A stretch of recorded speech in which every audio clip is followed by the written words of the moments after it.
Kilasy tompoko vavy ankafaliana no iarabananao ary anasainay ianao ampanajana anaraka fandarana gasy mafoaka androany.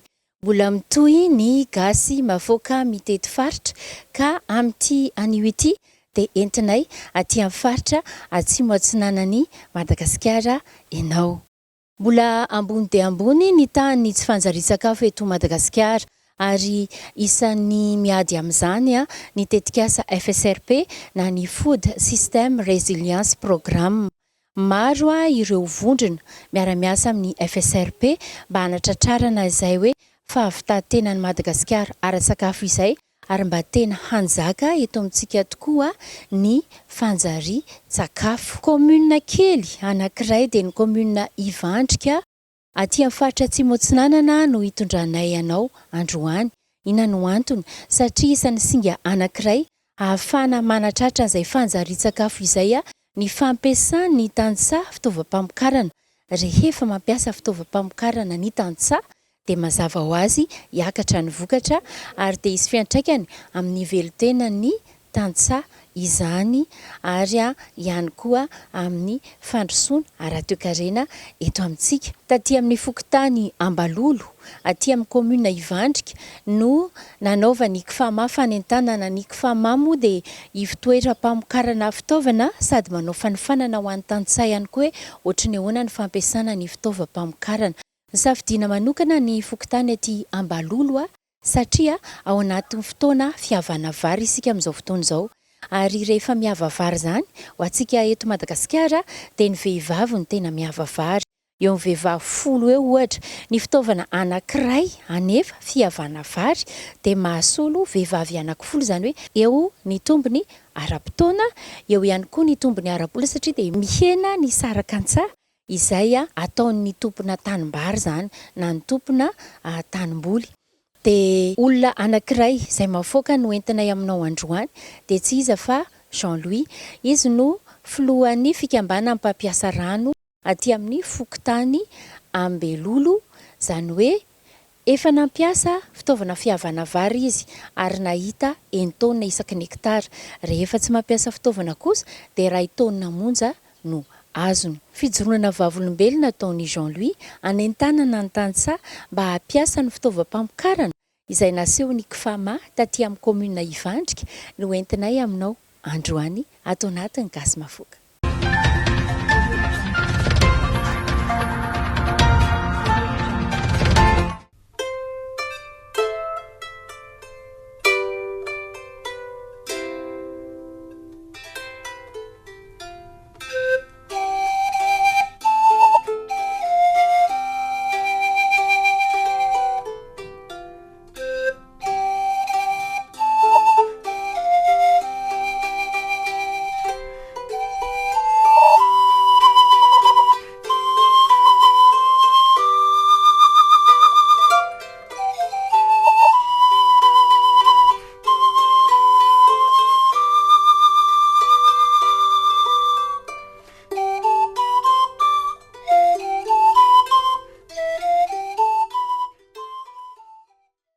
Ity toerana ity no antsoina hoe Ambalolo, fokontany iray ao anatin'ny commune Ivandrika. Lalana saro-dalana be, adiny iray sasany be izao miala ny farafangana no misy ny fokontany Ambalolo. Ahitana mponina misa 990 izay mivelona amin'ny fambolena avokoa. Ngiahy Jean-Louis no président ny fokontany eto. Izy ihany koa no filohan'ny fikambanana tantsaha mampiasa rano na ny FMR Lova. Aran'ny fikambanana dia zay fikambanan'ny mpampiasa rano zay. Misy fikambanana isan'ny hoe mpamboly isa 300 mahery eo izay niorina tamin'ny taona 1999. Ny taona 1997 no nanomboka namboly président Jean-Louis. Namitoroky namboly zany nanomboka tany tamin'ny taona 1985. Voalohany indrindra fambolem-bary, dia fambolena jirofo, dia fambolena kafe, dia fambolena ravintsara. 2 taona kosa izao ny fikambanana FMR Lova izay tantanany no niaraka ny asa amin'ny FSRP na ny Food System Resilience Programme. Efa 2 taogno zay niarahana tamin'ny FSRP. Efa raha miasa moa dia manognana izany amin'ny raha masom-boly. Zava-dehibe amin'ny fahazahoana vokatra tsara ny fampiasana masom-boly no hatsaraina ary miantoka ny fahabetsahan'ny vokatra ihany koa ny fampiasana fitaovana. Izay indrindra no nahatonga ny KFAMA idina ifotony hakaty Ambalolo aty amin'ny komuna Ivandrika nanentana ny tantsaha amin'ny tokony ampiasana fitaovam-pamokarana mba hisian'ny fanjarian-tsakafo. Izay raha teo moa no tanjo ny tetikasa FSRP na ny Food System Resilience Programme izay vatsian'ny banky iraisam-pirenena vola. Nanaovana an'ity hetsika ity moa dia ny fiara-miasa amin'ny Afrika Raisy ao anatin'ilay fikambanana CJAR, fikambanan'ny mpikaroka, ao ny mpikaroka ny masom-boly, ny mpikaroka ny fitaovana, izay tohanan'ny FSRP. Nosafidiana manokana Ambalolo satria fotoanan'ny fihavana vary izao aty an-toerana. Teto Ambalolo no safidianana nanaovana ny fampisehoana, ny démonstration satria ny KFAMA dia araka ny voalaza teo aloha hoe miara-miasa amin'ny Afrika Raisy ka aty Ambalolo dia misy vala izay famokarana masom-boly ny Afrika Raisy iarahany amin'ny tantsaha eto amin'ny fokontany Ambalolo ary eo ihany koa ny hoe amin'izao fotoana izao zany no fotoana fihavana aty Ambalolo ka mety tsara tamin'ilay fampisehoana izay ho atao. Nokendrena manokana tamin'ny fanentanana ihany koa ny vehivavy satria izy ireo no tena miasa be amin'ny vanim-potoana fihavana. Ny fitaovam-pamokarana izay vokarin'ny KFAMA moa zany dia efa natao ny fandinihana rehetra fa atao mora ho ampiasain'ny olona rehetra, izany hoe ho an'ny tanora na ho an'ny lehilahy na ho an'ny vehivavy indrindra satria hanamavanana ny asa no tanjona amin'ny asa-pamokarana. Maro manko ny vehivavy eto Madagasikara, matetika vehivavy foana no alaina rehefa hiava tanana amin'ny vary. Dia izay ny antony hoe nanaovana fikarohana mikasika ireo sariklezy fihavana vary ireo mba ho azon'ny vehivavy ampiasaina araka ny hitantsika teo amin'ny démonstration teo fa afaka mampiasa tsara ny vehivavy sady maivana ny fitaovana no mora ampiasaina. Izay ihany koa no antony anankiray iarahana amin'ny tetikasa satria maro anisa ny vehivavy raha aty amin'ny resaka fambolena no resahana dia maro anisa ny vehivavy. Dia izay ny antony no jerena manokana nanaovana etida manokana ho an'ireo masinina ireo ampiasaina mora ampiasain'ny vehivavy indrindra. Fitaovana maro samihafa no naseho teto. Ao ireo fitaovana fihavana vary izay ampiasana tanana, ao ihany koa ireo mandeha motera. Ny masinina fihavana vary iray na atosi tanana io na mandeha motera dia mahavita asana vehivavy miisa 10 be izao. Vokany dia miena ny vola lany amin'ny saraka ny saha ary miena ihany koa ny fotoana lany amin'ny herintsandry.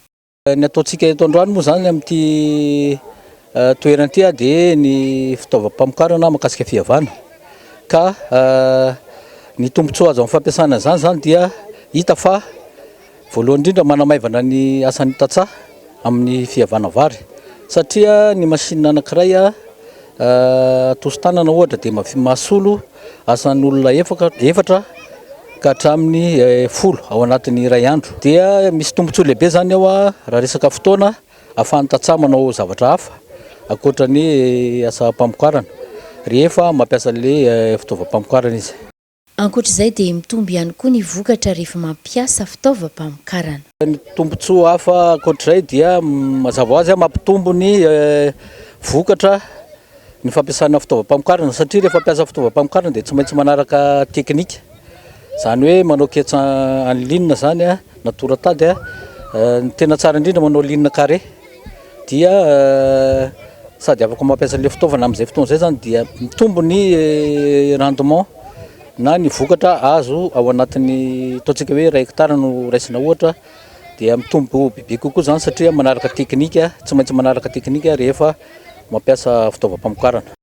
Président Jean-Louis zao dia efa nampiasa fitaovana fihavana vary ary tamin'izany izy dia nahita 9 taona isaky ny hektara. Taloha teo hoe zany nanomboka 2007 iaho mana manokana sa dia efa nampiasa an'io resaka sarclase io sarclase fa noho zany voka toetrandro zany dia indraiky mamboly indraiky tsy mamboly dia efa nanomboka avao zany tao taloha teo. Afa misy tany vokatry miakatra amin'ny fanaovana kesaligny sy kesa tanora fampiasana sarclase. Ny rendement teo tamin'ny 2007 zany dia mba nahatratra agny tamin'ny 7 tonnes l'hectare tagny zany eo tamin'izay.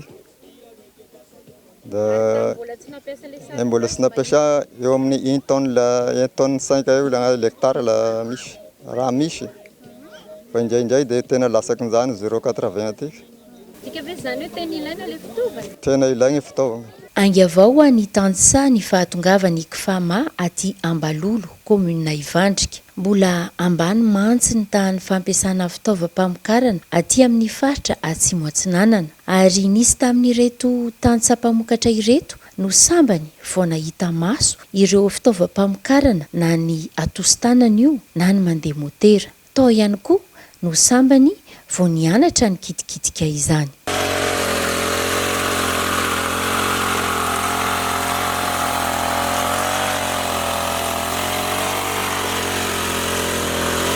Marina fa vokatra ny fikarohana nataon'ny Kfama izy iny.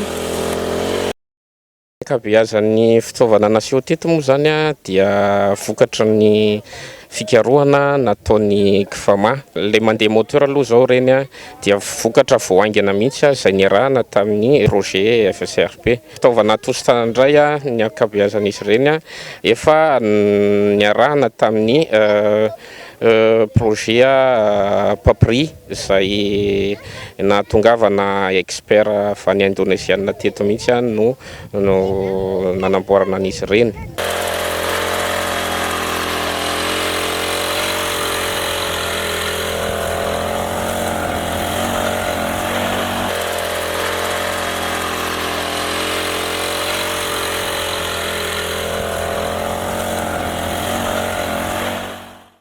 Mbola tsy ajaigny moa dia miresaky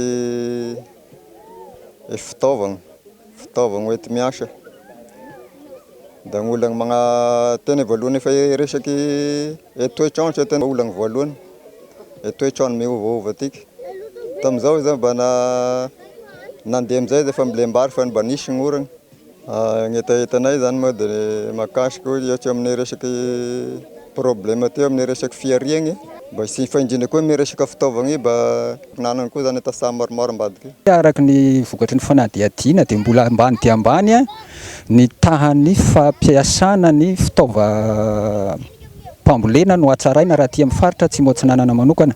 Ny raha tsika mahita teo amin'ny fampisehoana satria na ny toko hoe ny fahazahoana ny fotoana fahavitana ny asa ao anatina fotoana fohy ny firindran'ny asa dia hita fa resy lahatra le tatsara araka ny fanontaniana nipetraka teo reny hoe mety aminay ity zavatra ity ahafana manatsara kokoa satria raha ny velaran-tany dia misy aty Atsimo Atsinanana saingy mbola mifototra tanteraka amin'ny ankamaroany amin'ny fomba fambolena sy fomba fiasana ny enti-paharazana.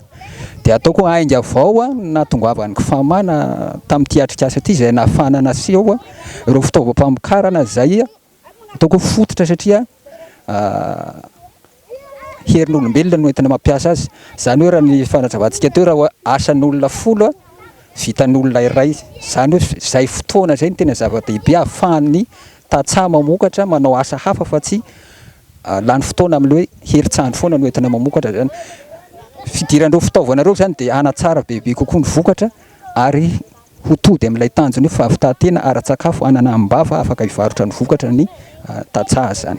Tena tsara ny vokatra azo avy amin'ny fampiasana sarclase na ny fitaovana fihavana vary raha oharina amin'ny fampiasana herintsandry rehefa miava vary. Koa nanentana ny tantsaha ivoatra ampiasa fitaovam-pamokarana ny solotena avy eo amin'ny faritra Atsimo Atsinanana. Araka ny voalaza teo ary ny araka ny hitantsika aty amin'ny commune rurale ny Ivandrika eto fokontany Ambalolo moa tsika zao misy ny velaran-tany izay goavana izay azo amokarana. Mety ananana ny teknika, mety ananana ny misy ireo mpamatsy vola sy mpiara-miantoka manome ireo masomboly fa indraindray ny ataontsika hoe tsy ahafahana mamokatra betsaka dia ny resaka fitaovana. Ny ao anatin'ny politika régionale ny développement izay ananany eto amin'ny faritra Atsimo Atsinanana dia mampirisika ireo mpiara-miantoka ara-bola sy ara-teknika mba hiompana indrindrandrindra amin'izay napariahana ny fitaovam-pambolena sy ny resaka fitaovam-pamokarana ohatran'izao. Mitentina roa alina sy iray hetsy ariary ny sarikleuse na ny fitaovana fihavana vary iray. Mbola somary mavesatra izany ho an'ny tantsaha aty an-toerana, koa ny an-tany izy ireo hivondrona ao anatina fikambanana ary hiaraka hiasa amina tetikasa mba hanamorana ny fahazoan'izy ireo fitaovana entina mamokatra. Nisy ihany koa ireo mpanefy roa lahy avy aty Farafangana nomeny kifama fiofanana manokana mba hanamboatra fitaovana fihavana vary aty an-toerana ihany, ka tsy hisahirana ny tantsaha fa aty an-toerana dia efa afaka manantona mpanefy. Ny fanamorana ny fampitaovana ny tantsaha aty ambanivolo moa zany ohatra ny eto Ambalolo dia efa nanana eriseritra sy vinan'izany tokoa ny kifama satria efa nampiofana an'ireo mpanamboatra fitaovana mba havita fitaovana tsara kalitao sy manaraka ny fenitra satria ny kifama ihany koa dia efa navita norme amin'ny matériel agricole izay eto Madagasikara izay niarahana tamin'ny Afrika Raisy sy ny fintohanan'ny FSRP ihany moa izany. Hita fa tena teknika haingana ary aomby manofana an'ireo mpanamboatra izany hoe ireo artisan de proximité zany. Ny ao anatin'ny fiofanana iomenan'ny mpanamboatra moa zay ny fampiasana, tsy hoe manamboatra ihany fa eo ihany koa ny fampiasana azy. Izy koa no hoe zany hoe solotenanay aty fotony zany ireo satria nampiofanay menay amin'ny fiofanana feno amin'ny resaka fitaovana fambolena. Misa roa lahy ireo mpanefy nanaraka fiofanana nomeny ny kifama na tamin'ny fanamboarana fitaovana io na amin'ny fomba fampiasana izany fitaovana izany. Nanarako Ravelmanana Tongasoa, mipetraka ao gara Fokotany Nindranmakoko. Fiofanana azoko tamin'ny fama dia fanaovana sarikleuse. Ny anarako aloha dia Rahazatina Louis Zakram. Eo amin'ny fitosony Voanjozo mandeha amin'ny Tsinanakely dia eo me 20 metra eo da mahitana maro malala an'izany anarana mpanefy zany mipetraka ao Ampansy zany Fokotany Ambalanaomby. Fitaovana ataoko moa mpanefy angady regny mpamorona fitaovam-piasany aty amin'ny faritra Atsimo Atsinanana.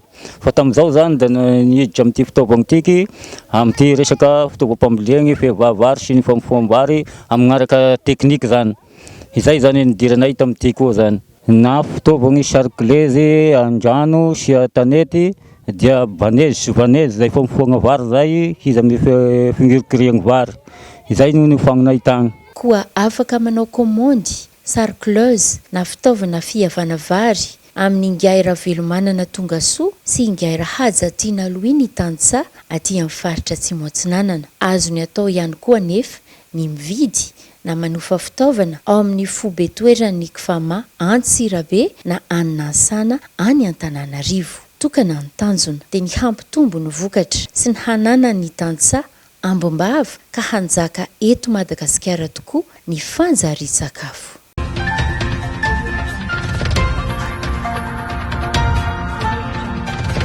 Afatsika amintsika mpamboly eto Madagasikara zany dia mba tokony agnaraka fambolena ara-tekniky izay fampiasana fitaovana magnara-penitra ireo mba hampiakatra vokatsikany eto Madagasikara.